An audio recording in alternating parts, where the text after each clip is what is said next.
2024 সালের ৩ আগস্ট বৈষম্যবিরোধী ছাত্র আন্দোলনের উত্তাপে যখন পুরো দেশ অস্থির, ঠিক তখনই ঢাকা সেনানিবাসের হেলমেট অডিটোরিয়ামে দেশের বিভিন্ন গ্যারিসনের কর্মকর্তাদের নিয়ে গুরুত্বপূর্ণ অফিসার্স অ্যাড্রেস করেন সেনাপ্রধান জেনারেল ওয়াকরুজ্জামান। বৈঠকটি দুপুর 1:30 থেকে প্রায় 1.5 ঘন্টা চলে।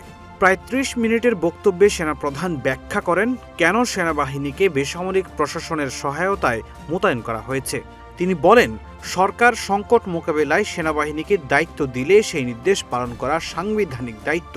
তবে একই সঙ্গে তিনি জানান, সেনাবাহিনী কাউকে হত্যা করেনি এবং পরিস্থিতি নিয়ন্ত্রণে কোথায় কত রাউন্ড গুলি ও ফাঁকা গুলি ছোড়া হয়েছে তার হিসাবও কর্মকর্তাদের সামনে তুলে ধরেন।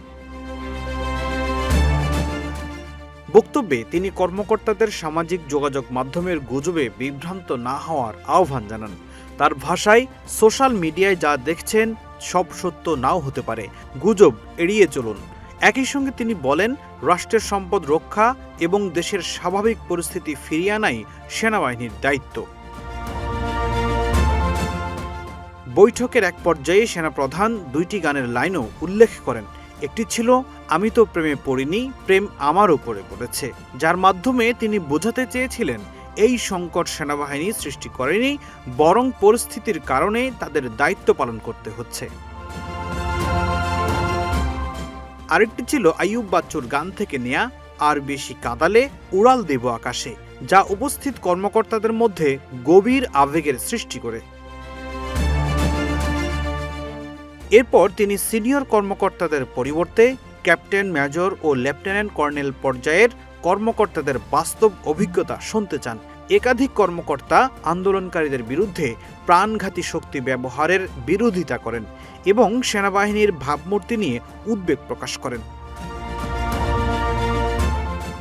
রাজশাহীর এক নারী কর্মকর্তা নিহত শিক্ষার্থী মীর মুগ্ধের প্রসঙ্গ তুলে আবেগঘন বক্তব্য দেন। গম্ভীর পরিবেশে একটি হালকা মুহূর্ত আসে।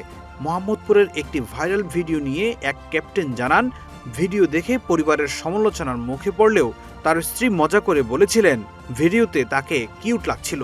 জবাবে সেনাপ্রধান হাসতে হাসতে বলেন, আমাকে কেউ কখনো কিউট বলেনি।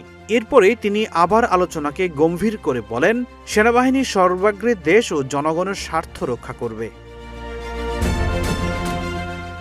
বিভিন্ন গণমাধ্যমের প্রতিবেদনে অংশগ্রহণকারী কর্মকর্তাদের উদ্ধৃতি অনুযায়ী বৈঠকের শেষ দিকে সেনাপ্রধান স্পষ্ট নির্দেশনা দেন যে জনগণের উপর চালানো হবে না আর কোনো গুলি।